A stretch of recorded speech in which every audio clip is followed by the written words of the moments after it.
U naší třetí tiskové konference vítám velmistryni Lenku Ptáčníkovou, která teď žije na Islandu, ale vrací se do své rodné země, občas si zahrát nějaký šachový turnaj. Takže dobrý den. Dobrý den. Já bych se chtěl nejdřív zeptat, proč právě Teplice, proč jste přijela do Teplic? Byla jsem tady loni a líbilo se mi to, tak jsem přijela zase. Tak to se nedivím. Možná jak často se vracíte do České republiky, nebo proč se vlastně přivítáte z Islandu? Protože jsem z České republiky, tak tady mám rodinu, takže do České republiky jezdím tak řádově jednou až dvakrát za rok. A váš manžel je šachista? Můj manžel je taky šachista, ale nehraje moc, dělá spíš rozhodčí. Já jsem slyšel, že Island je země s největší koncentrací šachistů na jednoho obyvatele. Je to pravda? Já říkám, že určitě jo. A máte tam nějaké velmistry třeba? Máme jich tam spoustu, Jo. ale naprostá většina z nich je nehrajících, neaktivních. Aha, a jak se žije na Islandu?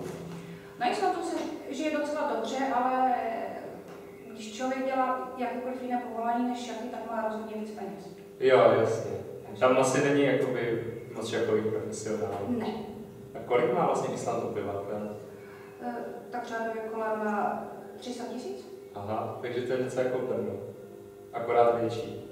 Rozlohou. Rozlohou určitě větší a koncentrací lidí menší. Jasně. A jaký máte cíle tady na teplickém šachovém turnaji?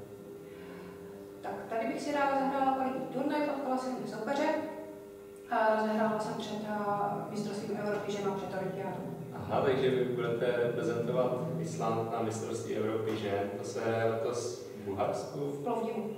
V Plovdivu a pak olympiáda v Norsku. Oni tam byly nějaké problémy s tou olympiádou, s financováním, že nějak nemohli sehnat peníze, ale to už je všechno vyřešené. Máte to tam nějaké informace takhle ze severu, jak to tam vypadá? Na Islandu se proslýchá, že peníze scházely, ale že už se našly. Jo, tak to je dobře. No, vy jste vlastně už i loni hrál několik turnajů tady u nás, takže nám ukážete jednu hezkou partii? Můžu ukázat.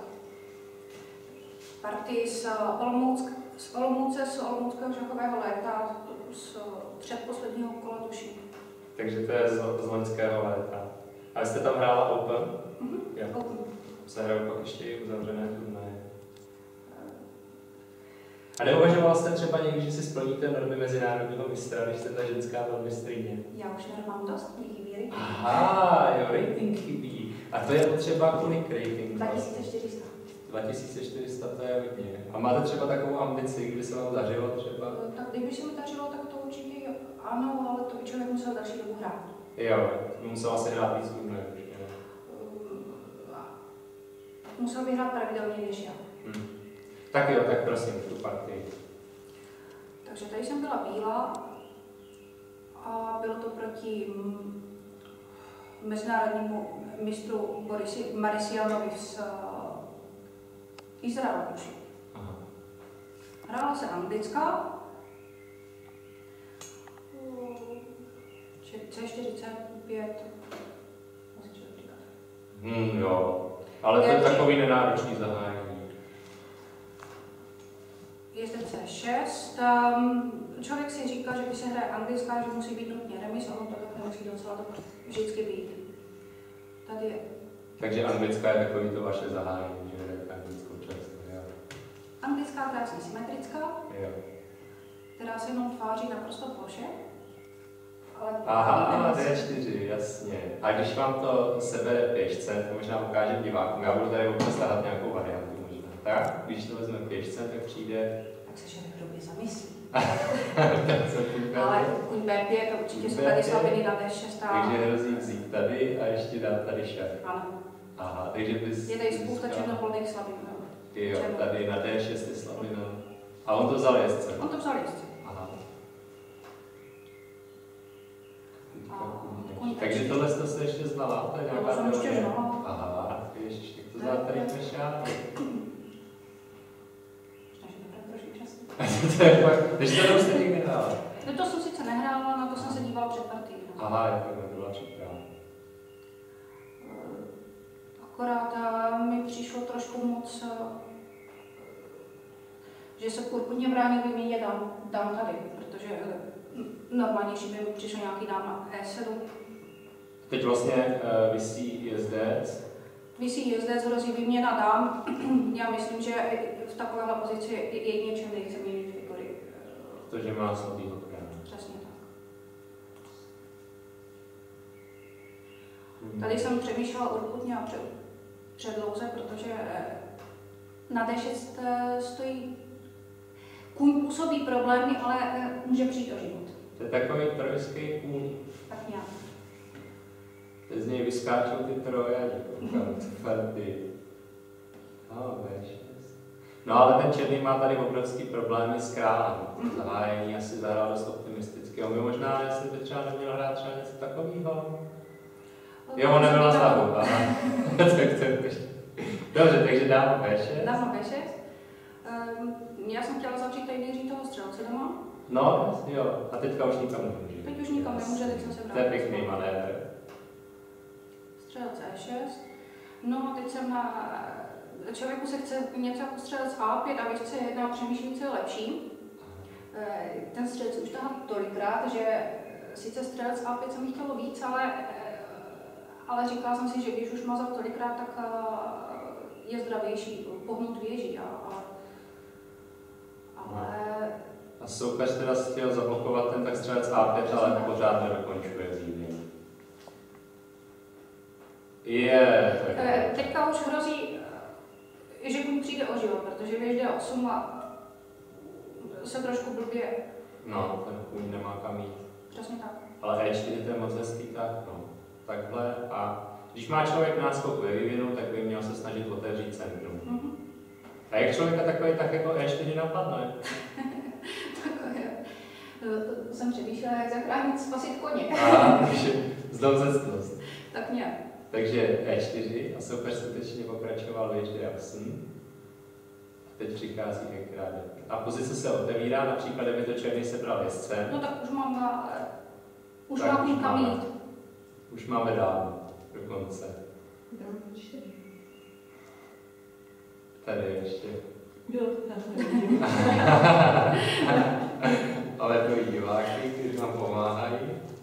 Takže věž krát D6 a teď dokonce ještě střelec krát A5. No protože když se budu rovnou na D6, tak je tam šach. Tak je tam šach a nepříjemná aktivita u černého.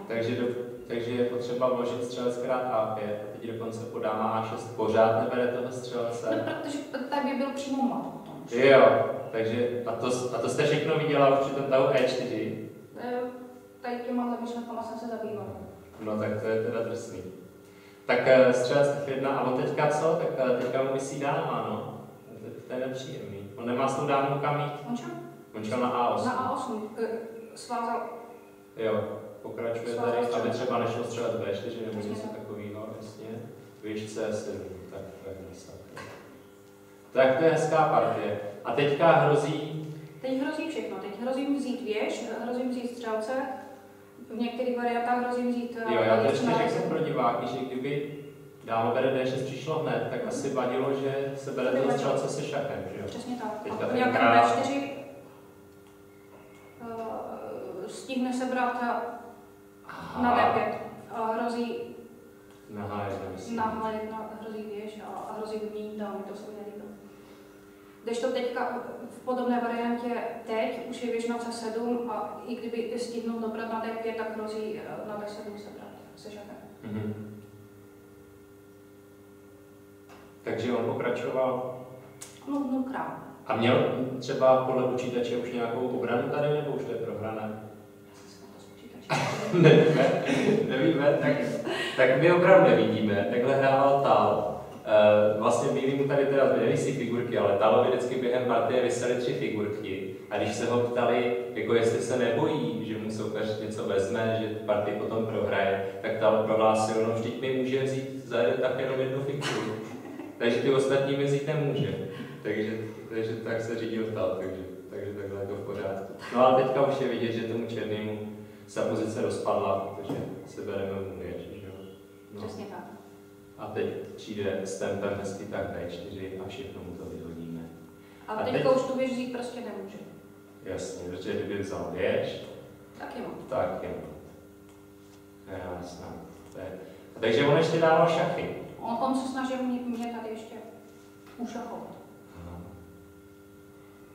Ještě si tady dal šach.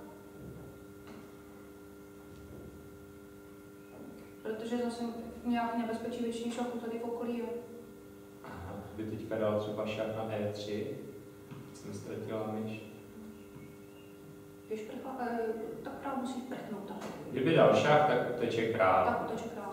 Aha. Tak musí nemohu nezbyt.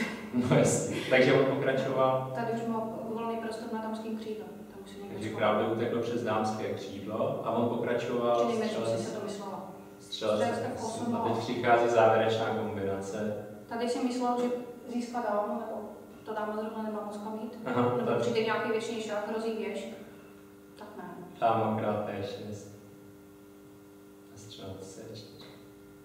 A bílý konečně získává materiál. Černý by teďka potřeboval udělat jako rošádu, přesunout tu věž na F8, jo, ale to pravidla nedovolují. Takhle nejde na dvakrát dělat rošádu. Takže ta partie je tímhle vyřízená, protože bílý má materiální převahu a ještě navíc černé figurky zůstaly. No.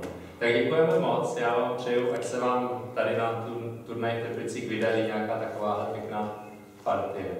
Zatím, jak se vám daří turnaj po 3 kolech? Zatím docela dobře, zatím mám 2,5 bodu ze 3. 2,5 bodu ze 3, takže dneska máte silného soupeře? Mám. S tím hrajete? Máte silného soupeře, to stačí. Takže zatím ta příprava jako je zatím jenom v takové fázi začáteční. Já když si najdu jméno soupeře, najdu si jeho partie, tak to ještě nutně neznamená, že si pamatujeme. Jo, jasně, takže co se bude dneska hrát? 2004 třeba. Co se bude hrát za zahájení anglická? Já mám černé, tak záleží, co on dělá. Anglickou hrát nebude. I to se může přihodit. I to se může přihodit. Tak jo, já vám děkuju za rozhovor.